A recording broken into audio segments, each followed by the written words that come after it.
Hi guys, this is just a little supplemental video after issue 88. I was thinking last night after I'd built this and posted the video, I was thinking what I'm going to do. I'm going to have another go at this because I'm just not happy with that little gap there. So the plan is, as you can see, there's a little gap here because of the wiring. So what I'm going to do is I'm going to take both sets of LEDs back off. This one will be easy. I'm just going to push through a little more of the surplus wire, and I'm going to bring it right over to this edge, and I'm going to take this whole piece back off, drill a hole this end, the same as that one, and I'm just going to put the LED strip in the other way around, rotate it 180 degrees. So effectively I can take that edge right up to here and that edge right up to here, and hopefully eliminate that gap altogether. So that's the plan. I'll make a start and show you how it goes. Okay, so that's the little module disassembled, and all I'm going to do is I'm going to cut a new slot just like that one at this end and reverse the whole thing.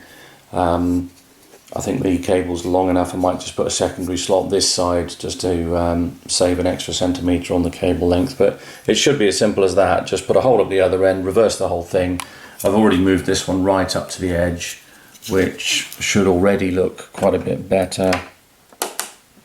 That goes right to the very edge, and if I can do one as close to the other side, then that'll be much more even. In fact, I might even have to move it back again because otherwise they're going to be too close now. So yeah, a little bit of spacing may be required, but I think that'll be a lot better than having that big blind spot there. Okay, so all I've done, that's where we had our original channel for the wiring, and all I've done is I've cut a new slot that side. I just used a rat tail file, that's all I did, didn't even have to get the drill out, and I've put a secondary exit there for the wiring. And the only thing I would say is, if you're going to do this, just make sure you don't leave any sharp edges that are going to upset the wire, in case you sort of put it through and it snags it, but I don't think they're too sharp. So so that should do it. So we'll just put it back together again and see what it looks like. Okay, so that's now what we've got. So we've got the wiring coming in on the right hand side of the starboard half of the engine, and I've reversed the other side, so I'm no longer using that hole. The wire's coming in this side, and I've got them spaced so that the space between LEDs is pretty much the same across there. I think that needs to come up just a little bit, and I may have to use some glue eventually to hold these bits of tape in, because I've removed them and repositioned them a few times now, and that just generally the tape doesn't like that. It loses its adhesive properties if you take tape off and put it back on too many times. But that's the result. That looks far more even distribution of light than we had before. So I'm really a lot happier with that.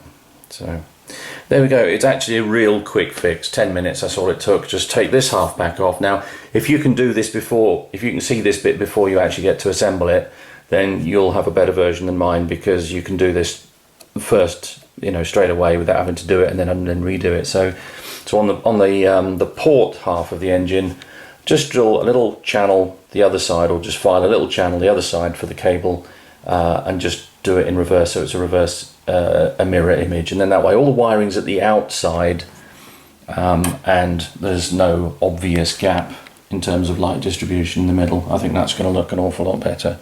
So yeah, so right, I'm just going to go and get this up on the web quickly. Hopefully I can save some of you a little bit of grief, and you can do that straight away instead of having to redo it like I did.